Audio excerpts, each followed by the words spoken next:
பாருங்க, என் பேர் தமிழ்செல்வன். இது வந்து கன்னியாகுமரி, தமிழ்நாட்டின் இந்தியாவின் கடைக்கோடி இடம். இதில் வந்து தேசிய கொடி எப்பவும் பறக்கணும். புதுசாக பறக்க விட்டுருந்தாங்க. ஒரு முன்னாள் ஒரு எம்எல்ஏ விஜயகுமார்ங்கிறவரோட தொகுதி நிதியிலேருந்து பறக்க விட்டுருந்தார். ஆனால் அதுவும் அரசு பணம் தான்.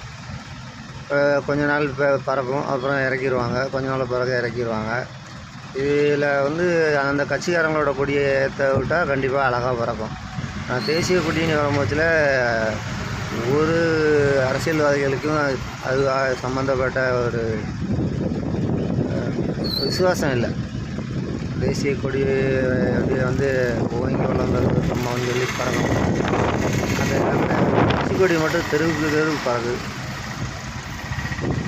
இது நான் பலமுறை போட்டிருக்கேன், திருப்பியும் போடுறேன். பொதுமக்களை நீங்களே பாருங்கள். பக்கத்தில் அந்த தேசிய கொடிக்கு வெளிச்சம் கொடுக்கக்கூடிய அளவுக்கு லேம்ப் போஸ்ட் ஒன்று போட்டிருக்காங்க. அதாவது கரண்டு இருக்குது, பெரிய கம்பம். அது வந்து இந்த சுற்றுவட்டாரத்தில் எல்லாத்துக்கும் லைட்டாக எரியும். சுற்றுலா பயணிகள் இந்த இடத்துல வந்து நின்று தேசிய கொடி அழகாக பறக்க பார்ப்பாங்க. இதெல்லாம் நான் பார்த்துருக்கேன். இப்போ வந்த அரசாங்கம் வந்த உடனே 2 வாரம் 3 வாரத்தில் கலத்தி போட்டாங்க. அது இப்போ எங்கே கிடக்குன்னே தெரியாது. இப்போ நான் என்ன கேட்குறேன்னா, ஒன்று தேசிய கொடியை ஏற்றுங்க, இல்லை அந்த கம்பத்தை பிடிங்கி கொண்டு நேர சட்டசபையிலேயே பார்லிமெண்ட்லேயே வச்சு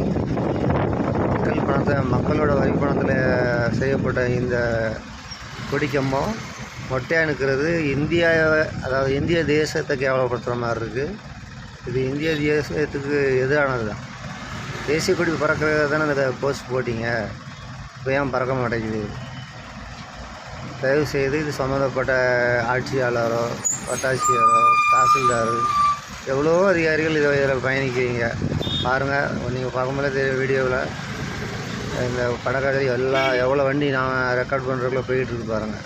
அதனால் தயவுசெய்து இந்த ஓட்டு வாங்கி அதில் வந்து குழப்பம் நடத்துகிற அரசியல்வாதிகளும் சரி, மக்கள் வரி பணத்தில் சம்பளம் வாங்குகிற அதிகாரிகளாக இருந்தாலும் சரி, மக்களால் தேர்ந்தெடுக்கப்பட்ட பாராளுமன்ற உறுப்பினர், சட்டமன்ற உறுப்பினரும் சரி, கொஞ்சமானி மனசு இறக்கம் இருக்கணும். நம்ம வந்து இந்த இந்தியாவில் தென் தமிழகத்தில் நம்ம நிம்மதியாக வாழ்கிறோன்னா அது நம்ம எல்லோரும் ஒற்றுமையாக இருக்கிறது தான் காரணம். ஜம்மு காஷ்மீர் மாதிரி அப்பப்போ பாம்பு அடிக்கிறதெல்லாம் அங்கே கிடையாது. அவ்வளோ ஒற்றுமையாகவும் அது நிம்மதியாக இருக்கணும்னா அது இந்திய தேசிய ஒருமைப்பாட்டில் தான். தயவுசெய்து தேசிய கொடி ஏற்றுங்க.